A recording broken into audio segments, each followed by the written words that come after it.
Guess who really wants your economic impact money? Scammers, of course.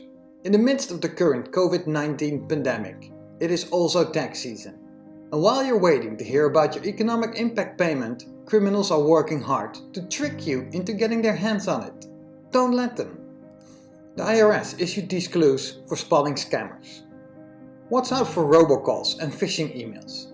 The government does not use robocalls to connect with you, and they never ask for personal information by phone or email. But scammers do, all the time. Forget pitches for you to sign over your check. Ignore any request for you to verify your personal or banking information.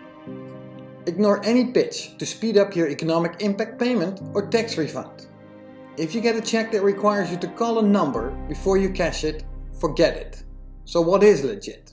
You should know that the IRS is setting up a newly designed secure portal on IRS.gov in mid-April for people to provide their direct deposit information, so don't give yours out. How to report an IRS-related scam? Forward the sender's information to PHISHING@IRS.gov. Want to get more legit info? Go to Report Phishing and Online Scams and the Coronavirus Tax Relief page, both on IRS.gov. Good luck!